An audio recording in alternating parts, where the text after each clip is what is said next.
Okay, so my topic this morning is schizophrenia. So I'm going to tell you guys what it is, the symptoms, and how to deal with it. And you may be wondering, some of you may be wondering, what is schizophrenia? And some of you may know what schizophrenia is already. And for those of you who know what it is, you may be wondering, why are we talking about this? Because it can be kind of a honestly cringy subject to talk about. But it's important that we know what it is, because about, as you're going to learn later, about 1% of the population has schizophrenia, which is a relatively low amount of people. But if you think about that, that's about 1 out of every 100 people you're going to come in contact with throughout society. So it's important to know what it is, the symptoms of it, and how to deal with it. So I guess I already told you what schizophrenia is. But to give you more of an in-depth description of what schizophrenia is, it's basically a severe mental disorder that causes people to lose touch with reality. So basically, they're not able to function properly. Their thoughts, their imagination kind of gets jumbled with reality, and they can't think cognitively in a normal pattern. So just to give you a little bit of a background, my mom has schizophrenia, which has obviously made me very aware of what it is. And about 7 or 8 years ago, I would have been like, well, you know, this isn't something I'd really want to talk about, you know, especially in a speech. But since I'm aware of it, it has made me, you know, very aware of what it is and how important it is for us to know how to deal with it. So, number one, schizophrenia can affect anyone. It doesn't matter what nationality you are, what gender you are, schizophrenia can affect you. Okay? Mostly it is a genetic thing. It can be passed down. My mom, there wasn't any family history of her having schizophrenia or any family members that had schizophrenia or any other mental disorder. So obviously it can be just contracted, or not contracted, but developed by someone who doesn't necessarily gain it genetically. Number two, schizophrenia is not a split or multiple personality. There's kind of a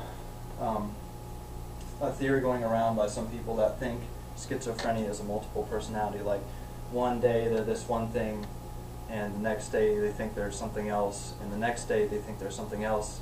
And sometimes it can appear that way, but that's not what it is.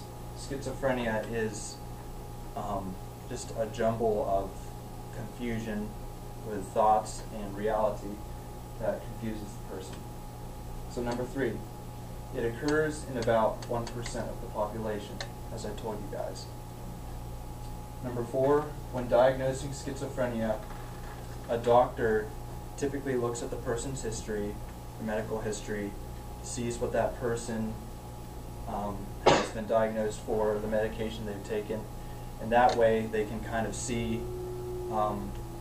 you know, the development of schizophrenia and how it developed in that person. Because schizophrenia is still something people are doing research extensively on. It's not something that people know a whole lot about. Number five, unfortunately, it is not curable.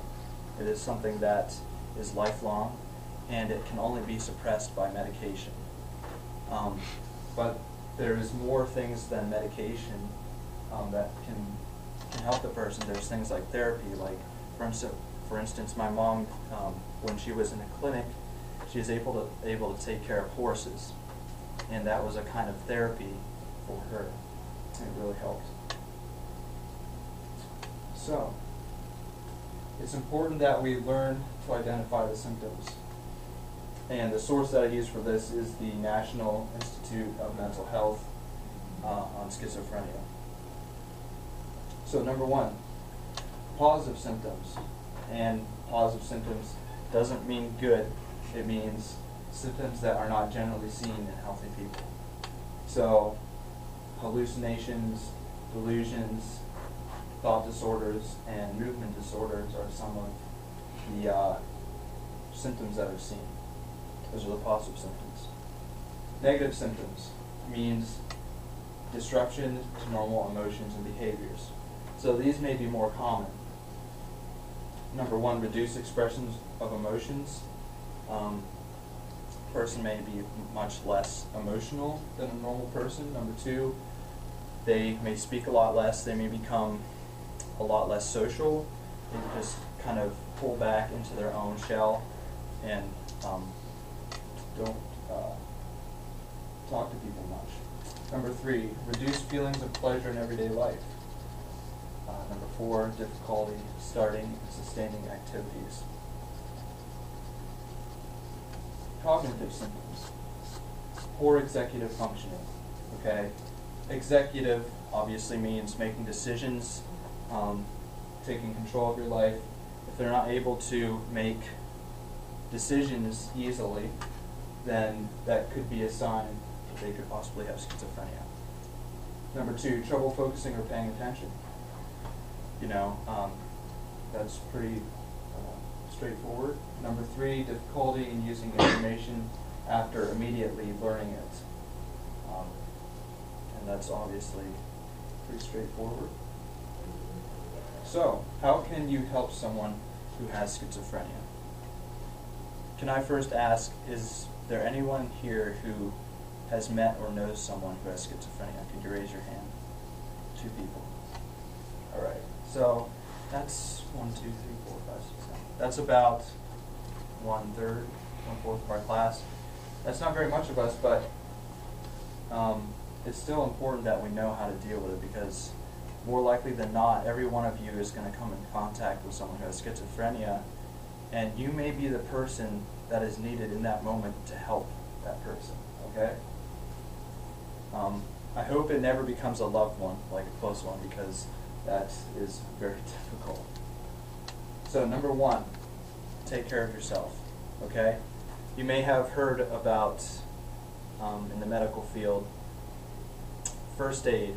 If someone is hurt on the scene of the accident or something, you don't just run in, okay, because you could possibly endanger your health. So first of all, it's important to look after your own health. Exercise, spend time with God and devotions. I found that was really important to me for just rejuvenation and just looking after my own health. And there were some others I forgot. I should have written down on my slide. Number two, build your support network. Okay, have your doctor's information, his phone number, the address of the medical facility that you're in association with. Maybe there's a support team that you have their contact information, know how to get in contact with them. They might have like a text group or something, like if you're having difficulty, you can contact them and they can help you out. Number three, encourage the person with schizophrenia to get self-help and treatment. Number four, encourage them to get... Okay, those are the same thing. I didn't realize this. I made this slide like last winter. Number five, watch for signs for relapse and prepare for crisis situations. So, the person's supposed to be taking their medication. Hopefully, they've been taken to the doctor. They have medication prescribed. But sometimes they don't take their medication, because one of the symptoms actually of schizophrenia is they don't think there's anything wrong with them. That's actually one of the symptoms. So they may be convinced there's nothing wrong with them, therefore they don't need to take medication. And if they don't take their medication, sometimes, well, obviously there will be relapse, their symptoms will start showing up again, and they will probably have to go back to the doctor. Number six, explore housing options. Maybe they just got out of the hospital and they're not in a state of being that they can stay at home with your family, or they can't just live on their own. So You have to consider different housing options, whether they can live alone by themselves and support themselves, or if they can stay with your family. That's some important things to consider. So I'm sorry I'm going way over time, but I want to wrap this up real quick. So when talking to someone with schizophrenia, use the LEAP method. So you remember me telling you guys that someone with schizophrenia, one of the symptoms is they don't think there's anything wrong with them, which is very unfortunate, because how do you talk to someone who has an obvious mental disorder about their mental disorder if they think there's nothing wrong with them? It's very difficult, trust me. And to give you a little bit of an idea of what it's like to have schizophrenia, how about I talk to one of you like you have schizophrenia? And this isn't to diminish any of you at all. It's just to give you an object lesson. So I didn't bring a physical object lesson. I decided just to talk to one of you and use you as an object lesson. So Matt, all right. You know, I've noticed you've been showing symptoms recently of like really crazy behavior, and I think you should be taken to the hospital. I'm really sorry. It's really been hard on our family. You've hurt me emotionally. It's just a really horrible situation. So would you be willing to go with me to the hospital and get checked out? How would you feel if I talked to you that way? I wouldn't like it. You wouldn't like it. So obviously there's nothing wrong with Matt, I don't think. And he doesn't think there's anything wrong with him, okay? There isn't. But so does a person who has schizophrenia. They think there's nothing wrong with them. So you can't talk to a person with schizophrenia in that sort of way. So how do you talk to someone who has schizophrenia? Number one, listen. Let them talk even if it doesn't make sense, okay? So who here has read the book How to Win Friends and Influence People by Dale Carnegie? Mr. Witt? I highly recommend it. It's a really good book. Anyways, one of the main points in that book is it teaches you to listen, okay? And a person who listens to someone is much more likely to be listened to, okay? So it's important that you listen. Number two, empathize. Try to let them know that you care and understand some of their feelings. Obviously, you can't really identify with them, but if you can empathize with some of their emotions like fear, anxiety, depression, we can all empathize with those emotions. So in that way, you can kind of connect emotionally with that person. Number three, agree. Look for what you can have common ground and understanding on.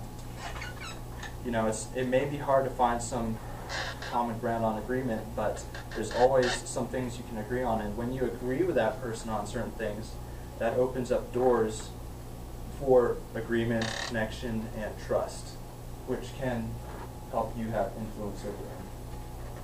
Number four, partner. Look for ways to help them achieve the goals you both agree on. So once you find common ground of agreement, you can work towards common goals of achievement and healing for that person. And I won't go into too much more detail because I've gone way over time. So in conclusion, schizophrenia is a difficult subject to talk about. Quite frankly, it is a subject that we would probably rather sweep under the rug. However, it is a reality in our world that affects many people. About 1 out of every 100 people you see may likely have some level of schizophrenia. It is important that we know what schizophrenia is and how to identify the symptoms of it. It is also important that we know how to help the person who has it. So, any questions? All right. Thanks for your attention.